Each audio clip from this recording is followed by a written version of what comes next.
awesome scuba divers out there, welcome to Scuba Diving Magazine and welcome to Ask Mark, which is my scuba diving Q&A. I'm Mark, a former dive instructor, and whilst I don't teach anymore, I do like to answer your questions from the internet and help you out as much as I can with what I have around me. So if you have any scuba diving questions, pop them down in the comments below. If you use this Ask Mark hashtag, it just means that it's probably more likely to get featured in the next Q&A.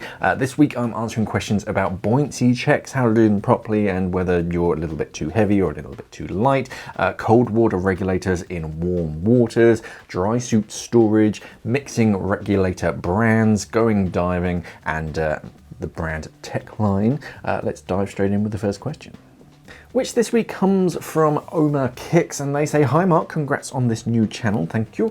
I've actually been here before. If you follow the Scuba Diving Magazine channel during lockdown, I did a few sort of stuff for them. But anyway, they continue to say, I'm using the new Apeks WTX-D30 plus a stainless steel backplate. I'm diving in warm water with zero weight belt, can dive comfortably, no issues, 0.5mm wetsuit. Question: when I did my weight check before descent, it's not eye level. Instead, it went underwater, suggesting that I'm overweight. Is this normal, and should I increase my buoyancy by getting a thicker wetsuit?" So this is where that like buoyancy check at the beginning of the dive, originally, I think I used to teach this as well, because it's how I was taught and it's how I was taught to teach, is that you jump in the water, you deflate your BCD, you deflate your dry suit if you're diving with one, and with a normal breath of air, not a big breath of air, just a comfortable breath of air, you should float at eye level.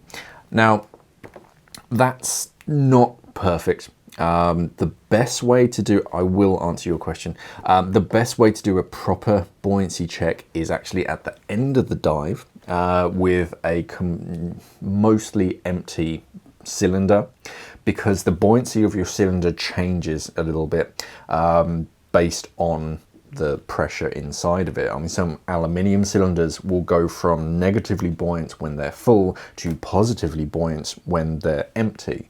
So if you can sort of do this, get a cylinder that's only got like 60 bar in it or something, and yeah, deflate your BCD, make sure that all of that gas is out of it, deflate your dry suit and whatnot, and then just try to hover like a meter under the surface. And if you can sink down, then chances are you probably got too much lead.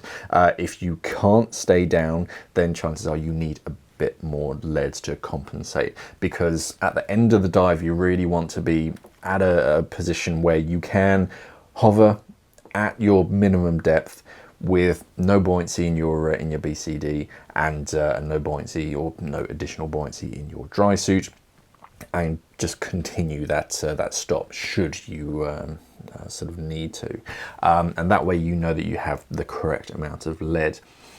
The classic, like at the beginning of the dive, jump in, do the buoyancy check to see that you float at eye level, is a little bit not sketchy, but it's not quite that accurate. And when I was leaving teaching, it was more a matter of you were supposed to float like just at head level. I think that was like the common, like, oh, this is actually a better way of sort of assessing your buoyancy. If you can get down for a recreational dive, that's perfectly fine.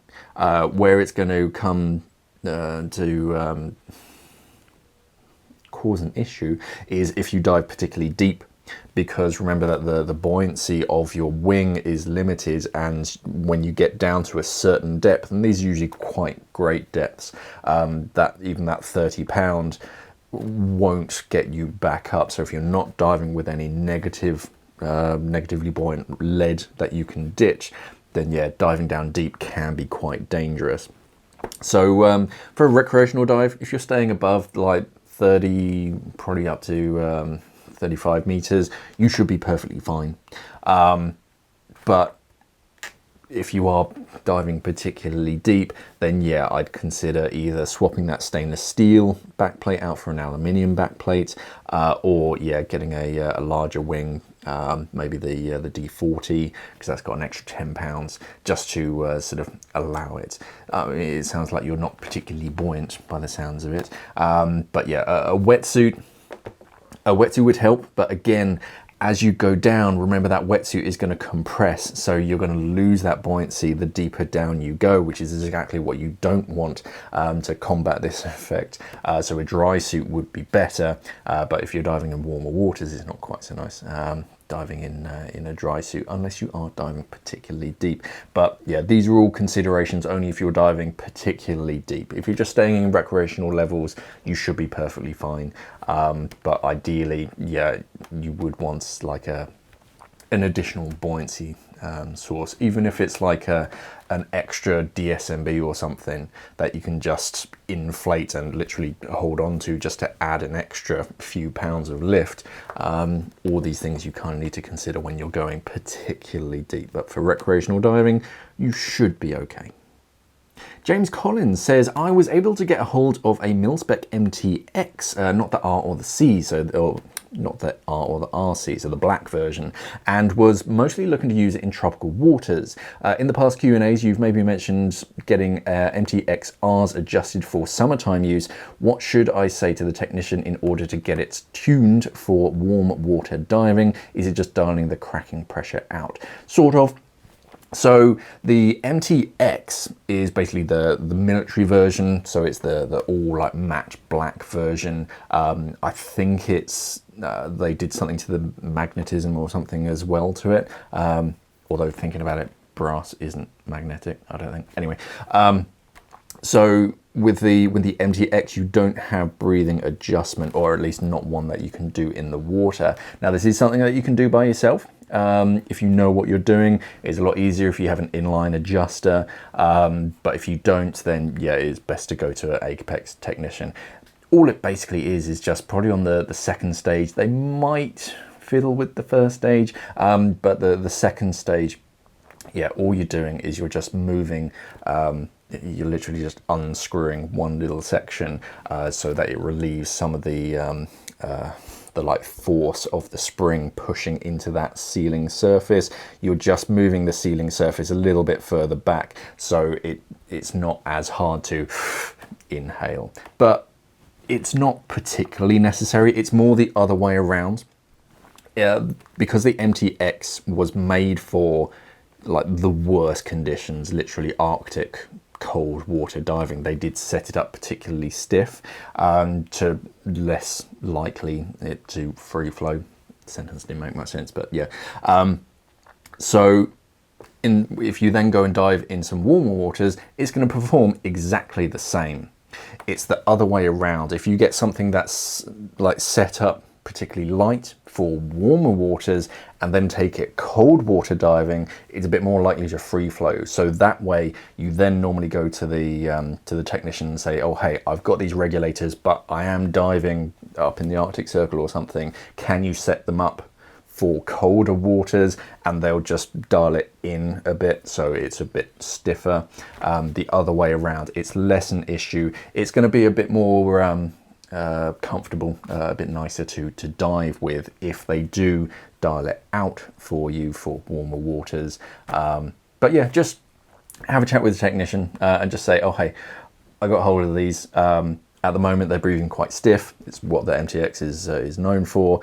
I'm only going to be diving in warmer waters. Can you just adjust them to make them a little bit lighter, basically? I'm diving in warm waters and they'll know what you're asking for.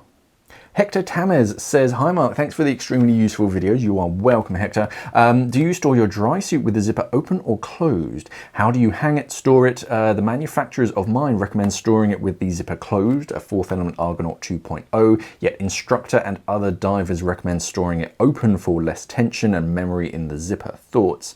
So with this, so mine is behind the camera and I can't be bothered to get it out right now. So mine, it lives, I will actually, sorry, I'll speed this up for you. So mine is hung up on a wide shouldered coat hanger, I forgot the word. and it stays hung up, just because I don't like leaving things rolled up too much. Just for sort of creases, it's less of an issue for membranes, but with the zipper, yeah, it is better to keep them as straight as possible. Storing them, I'd lean more towards the manufacturer, just because should something go wrong, then you can say, well, I followed your guidelines. Is it covered under your warranty because I did everything that I was told properly? Your instructor, yeah, they do have like real world sort of experience with some things. It could just be that, yeah, they've had experience with other similar light zippers, because not all plastic zippers are the same. Some are made by different brands, some have evolved over the years, because there was a while when T-zips were great, but then they were bad, and then all the others like jumped in, but then actually T-zips adjusted their design and now they're better again. So it does kind of matter on the particular zipper. So I'd lean more towards the manufacturer, because they also have experience and in that specific zipper. So my one does stay zippered, and I also do the outer zipper, as you can see, and that helps to just reinforce that the main sealing zipper, just to stop it from having any tension in any one particular area. It's the tension goes on this outer protective zip instead of the actual sealing zipper. But yeah, I'd lean more towards the manufacturer's recommendations. And yeah, I just hang it up somewhere. It's down here, so it's pretty dry down here. It's dark, there's no direct sunlight, I normally long-term, so right now it's actually in long-term storage, I take the seals out, just because I think that's more of with latex seals. Growing up, I always had latex seals, and then this magnificent silicone came out, and whenever I'd come back to my dry suit, yeah, the latex seals would like melt to one another, and then of course they need replacing. So I think it's more of that. But yeah, I do like to. Another thing is that if you take it out and then put it back in before a trip or whatever, then you're physically checking those seals as you put them in right beforehand. Whereas if you leave them in and you don't really think about it, you go for the next dive and, oh, there's a rip in this cuff. Silicone, so it's not the end of the world, but it's just something that you don't have to worry about like then and there on the dive site. But yeah, I usually have it hung up, wide seal. I usually put the braces on as well, just to so that not all the stress is on the shoulders. It's put on the braces as well, which are elasticated, so you get a bit of give. Yeah, zipper closed. Ivan Ibarra says, hello! To be clear, I have been using an Oceanic Alpha 10 Octo with my Atomic B2. Is this not good, frowned upon, or is it just a warranty thing? Yeah, so mixing regulator brands, it's okay. If you have an Oceanic Alpha 10, lovely Octo. I used the previous generation, or quite a few previous generations. I think it was an Alpha 7 when I was teaching as school regulators. Atomic B2, lovely regulator again. Yeah, they should work together fine. It's when it comes down to like getting them serviced and should something go wrong, I think are the main like two things. With those two particular brands, I think you should be okay, because both Oceanic and Atomic Aquatics are Hewish brands. So chances are, if the service center that you're getting them serviced at can service Atomic, chances are they can also service Oceanic. One thing that you might get, and it kind of depends on the service center and the servicing technician, is they may not like connect them or like reconnect them. They'll disassemble everything, because that's part of the service. They replace the parts that need replacing, they clean the parts that need cleaning, they reassemble it. But when it comes to the Octo, they'll put it back together, but they won't attach the hose to the first stage. You might find the dive center that I used to work at was a bit like that. They said it was because then in some weird roundabout way you become like the manufacturer or something. I don't think that's particularly true. I think that's just something that they told me just to like, yeah, don't ever like do this for whatever reason. So yeah, it's fine. And then all you have to do is just screw that hose in and torque it in a little bit. But you might need a little adjustment as well. It's usually included in like a servicing plan after you get it serviced with them, because regulators bed in. But yeah, it's perfectly fine. It just comes down to, yeah, the regulator manufacturers, they spend a lot of time and a lot of money getting particular regulator configurations, so first stage, primary and alternates, tested with an ANSI test machine and like CE rated and all that kind of stuff, and that costs a lot of money. It takes a lot of time just to get it just right. And then you take some third-party octo and you attach it. They can't promise the same like performance and all that kind of stuff. So should something go wrong, they can kind of say, well, you know what, no, we told you to use these octos, not this, because yeah, we have no idea what's going to happen with them. So it's, chances are everything's going to be okay, but there might be some circumstances where it could cause an issue. That's kind of the only thing. And yeah, getting it serviced, if you do have this random brand that your service center cannot service, then you have to disassemble it, send just the octo off to a second service center whilst your main regulator is getting serviced, and then reconnect them. It's just a bit of a hassle, but otherwise it should be okay. Murat Akay says, thanks for the great content. As always, Mark, you are welcome. It would be great to see diving videos with you in it. Do you plan to upload any diving videos anytime soon? I've never seen a video where you dive. Yeah, this is on the books. It's mainly down to, simply, it was down to basically here, you have to do a special course to be able to like record underwater professionally. If you're doing it as a job, I think it's mainly down to HSE and stuff. Should something go wrong, you are royally screwed if you don't have this particular ticket. I mean, it's like, as an instructor, you have to have HSE diver medical once a year, and you have to have like diving insurance and all this kind of stuff. You have to tick all these boxes, because if something goes wrong, then yeah, you are royally screwed. So yeah, it was always like the plan to get it done, but you have to do these courses, and the courses only run every so often during the year, and then like relocated and all that kind of stuff. So it just made it like trickier, new job as well. So yes, it is in the books. The next course was supposed to be like fairly soon, in the next couple of months. Unfortunately, it's right around the due date of my child, so I couldn't sign up for that course. So it's most likely to be probably summertime next year. We're probably going to get some like in-water stuff.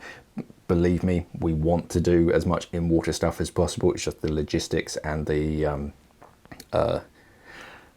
not legality, but the paperwork side of it. I know I've said this a lot, myself and Sean included, over the years, and it's like, yeah, we'll get it done. But now I feel like we're actually going to get it done. We've been looking at diving in like certain countries, because, oh, if you do it in this country, does that mean that we can avoid like HSE? It's all because we're doing it for a company, instead of like just independent like YouTuber or something.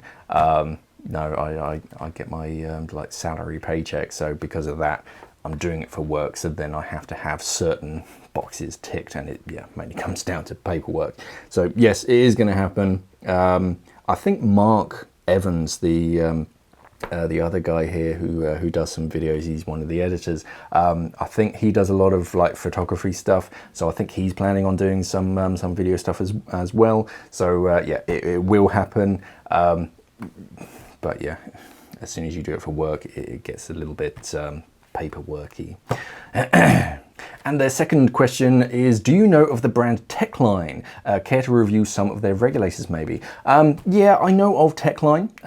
I don't think I've ever used any of their equipment, so it would be unprofessional of me to like review it from this current stance. I'm quite happy to get hold of some of their gear, try it out, and review it.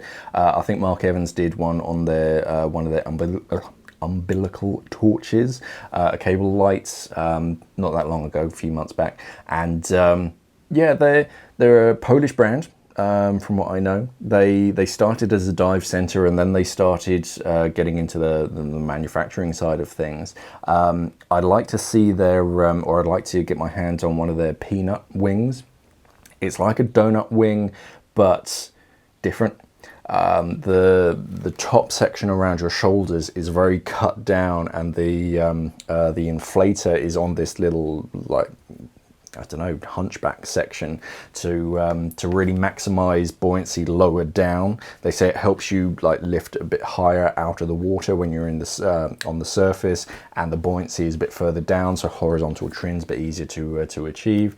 Yeah, their regulators, I think their regulators are very similar platform to the to Apeks regulators, which is hardly a bad thing. I've seen some people online saying that they're manufactured in Taiwan. I don't know if that's true or not, so don't quote me on that.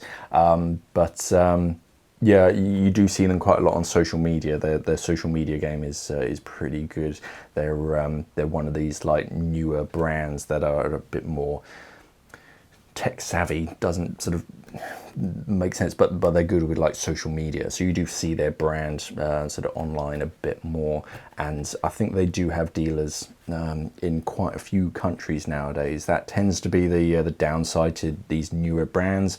If you don't have a service center nearby, or at least a dealer, then getting hold of like replacement parts and warranty things means that you have to ship it back to them, which can be a real pain. Whereas if they're like truly international, you can just go to any dealer and sort of have a chat with them, and they'll sort it out for you in your country. So yeah, I have heard of them. They are definitely an up and coming brand, definitely worth looking at. But yeah, I'm quite happy to get a set of their regulators, test them out, and review them. But yeah, I just need to open up those lines of communications, shall we say. I've got a few other things that need testing. I've got a new shearwater computer up here that needs testing. But yeah, I am aware of them. They're relatively big in the diving community now, and yeah, you do see them all over social media. But yeah, if you work for Tecline, by all means, sort of send me a set of regulators, and I'll test them out. And that's it for another week. Thank you everyone for your wonderful questions. Again, if you've got any scuba diving questions, by all means pop them down in the comments below. If it's about equipment, that's wonderful. That's my real forte. But anything to do with scuba diving, by all means let me know down in the comments below. Remember to like, share, subscribe, do all the social media stuff that I'm supposed to tell you. Head over to our other like social media accounts, the Instagram, Facebook, all that kind of stuff. We do have a TikTok. We don't do too much on TikTok quite yet, but we're thinking about it. If you're into your TikToks, is that a good thing? Should we move over to TikTok? By all means, let us know down in the comments below. And yeah, remember to check out scubadivermag.com, our main website, where of course you can get hold of our digital scuba diving magazine. There's also a print if you like an actual tangible copy, and we do send some out to dive centers, so you've probably seen them dotted around in their social areas. But yeah, like, share, subscribe, do all that kind of stuff. Any questions, pop them down in the comments below. Thank you for watching, everybody, and of course, safe diving.